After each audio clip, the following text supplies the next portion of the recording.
AskReddit by CatMeo1. What celebrity death saddened you the most? Lance Reddick. A friend talked me into seeing John Wick 4 and I really loved everything Lance had been in and was excited to go. Then he just passed away, which really saddened me as it was so unexpected. R.I.P. Commander. Jim Henson. Too early AMD, such a source of joy to so many. Yes. Every time I go to Hollywood Studios at Walt Disney World I have to go to the Muppets 3D movie. It was the last thing he did as Kermit. It makes me sad that he died before the paperwork with Disney was complete, and because of that a lot of the plans for the Muppets at that park never happened. Watch his funeral on PBS. It's one of the best celebrations of a human's life you can see. Mr. Rogers.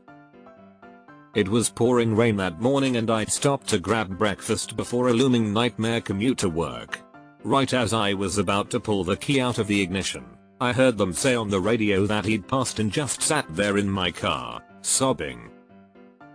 I met him in 1983 when he came to my elementary school with the purple panda, and for a 4-year-old, it was like meeting Jesus. I was so overcome I just blurted out, "You're my best friend," and he smiled and said, "I'm so glad that we're friends. We didn't deserve Fred Rogers." Steve Irwin. Sean Locke and Shane Warne were a big kick in the balls as well. Sean, you could see he was ill, so unfortunately, wasn't a huge shock. But still a massive loss. I must watch something with him in daily. Also a loss for me, Rick Mayall. Alan Rickman. My first movie intro to him was The Sheriff of Nottingham and Robin Hood Prince of Thieves, and I still threatened to take someone's heart out with a spoon. God's rest his soul. Anton Yelchin. Dude had cystic fibrosis. And that isn't even what killed him. Heath Ledger. In 8th grade English class we read Taming of the Shrew, and then the teacher let us watch 10 Things I Hate About You to show us how his works still impact writing today. So I had just discovered Heath and had a massive crush on him when he passed away less than a year later. It was the first celebrity death that really impacted me. John Ritter. John Ritter is the only celebrity death that I've ever cried about. It was so sudden and unexpected, and he had seemed so nice. I cried all throughout the episode of 8 Simple Rules where they showed his TV family grieving his loss. Chris Cornell. So talented, gone too soon and died so tragically. I saw him and Chester Bennington in 2007 together. Hell of a show. They're the reason I never hesitate to say yes to a concert now. Grant Imahara.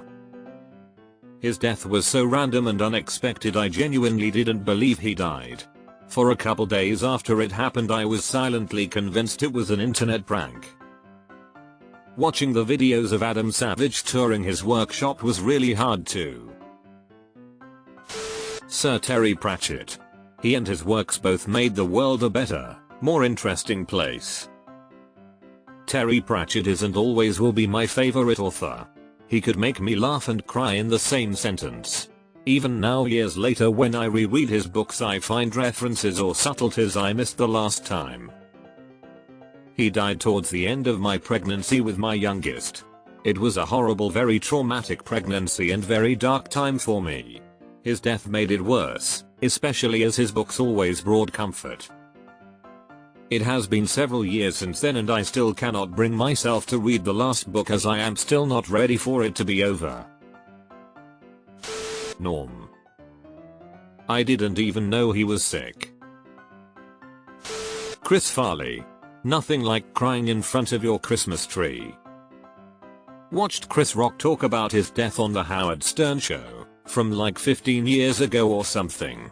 He talked about how frustrating the inevitability of it felt. He said that the people that he was really mad at and would never forgive are the people who kept him just sober enough to keep making them money. You know, producers and people like that. Those cunts. They'd acknowledge the seriousness of his addiction's other issues by sticking him in rehab, then act like he was cured 30 days later and throw him back into some production until he'd inevitably relapse and the process would start again. Anthony Bourdain. I miss his snarky attitude. I think it hit me because as a pessimistic sort of generally melancholy sort of person, I saw within him a kindred spirit with similar tastes and hobbies and etc. Seeing someone who kind of has an idealized version of a life I'd want and that they couldn't handle it and make it out of here so to speak, it kind of dampens the morale a bit when it comes to your own chances of finding peace and happiness. Leonard Nimoy. I was looking for his name. I have only recently started watching Star Trek by the request of my boyfriend and Spock immediately became my favorite character. I looked him up on Google one day and found out he has been dead for the past 8 years. Cameron Boyce. So young. This one upset me a lot. Not on everyone's radar, because he was a Disney kid. Definitely a shock when it happened. I'm older but my kids are at an age where we spent a ton of time watching Jesse and those Descendant movies. Basically watched that kid grow up. He was ridiculously talented. Had comedic timing down. Could dance crazy good. And he just seemed like an all-around good human being. Didn't deserve to go that young. So unfair. Brittany Murphy. The documentary put out on her made it seem so preventable. Her story truly hurt my heart. Looking at this post, I see a lot of names that make me think the same. It really makes me think about how so many stars are used and manipulated for their worth, with no regard given to their personal health. If one or two strong friends or family members had stepped up and said done something, we'd still have some of these people. R.I.P. Edit. Doc name is what happened. Brittany Murphy. James Gandolfini was an immense talent and people often forget how The Sopranos changed the entire landscape of television. His acting helped usher in a golden age of television that's still going strong to this day. I binged all of The Sopranos a couple years ago and then googled to see what James Gandolfini was up to recently. Was absolutely gutted to find out he died. Chester Bennington. Losing Chris Cornell and Chester as quickly, and the context of their friendship, was as truly devastating. Leslie Nielsen. Naked Gun movies and Airplane are my favorite comedy movies and I keep rewatching them all the time. Airplane is incredible. Eddie Guerrero. Viva la Raza. Phil Hartman. Mitch Hedberg. So saddened by his death. Really a warning against what addiction can do to someone. I used to really laugh at him. I still do, but I used to. Carrie Fisher. Followed immediately by Debbie Reynolds. I felt so bad for Billy Lord. Alex Trebek. Alexander Technoblade. Scrolled way too far to find this one. Christina Grimmie. I saw her in concert a few years before she passed when she opened for Selena Gomez. Then a few months after that she was on The Voice and I voted for her as much as I could, even though everyone else wanted Josh to win since he was from my state. I also watched her YouTube channel for a while but then didn't think much of it after that. Then a couple years later I was woken up by a call from my mom telling me about some crazy fan sneaking in and shooting her, even if she wasn't as big as a lot of other musicians. I think it was the first time I was really affected by a celebrity death. And when we thought things couldn't get worse, the Pulse shooting happened a day later in the exact same city. Nayari Vera. Not her fan, but the way she died was really tragic. Thinking of her child left alone on that boat for hours looking for his mama hurts my chest. God, yes. I was a fan, but the worst part wasn't even because I was her fan. It was imagining her realizing the water was too strong and panicking, doing everything she could to get her kid to safety. It must have been terrifying and so painful for her in those last moments. being scared and thinking her kid would be alone or looking for her. God, this family deserves so much better. John Candy. David Bowie. That would be my pick. Knowing he made his last album, released it, and then died 3 days later. It was beyond spooky, but also really cool and creative. Bernie Mac. Taylor Hawkins. Yeah, that was rough. I attended the FF concert in Gothenburg, Sweden, where Dave fell off the stage and broke his leg. Taylor took over and owned the stage until Dave came back. It was a bit scary seeing Taylor trying to continue playing and then understanding that Dave actually hurt himself pretty bad. I read Dave's book right before Taylor's death, and it was very evident that Kurt's death had a huge impact on Dave, and that he really loved Taylor as his own brother. Tom Petty. I went to his last concert in my city not long before he died. I am really happy I went. Aaliyah. I remember precisely where I was, what I was doing, and who I was with when the breaking news scrolled across the screen on MTV2. George Michael. So heartbreaking as he died alone on Christmas. Leslie Jordan. It was so shocking and out of nowhere. He was such a lovely man and I missed him a lot.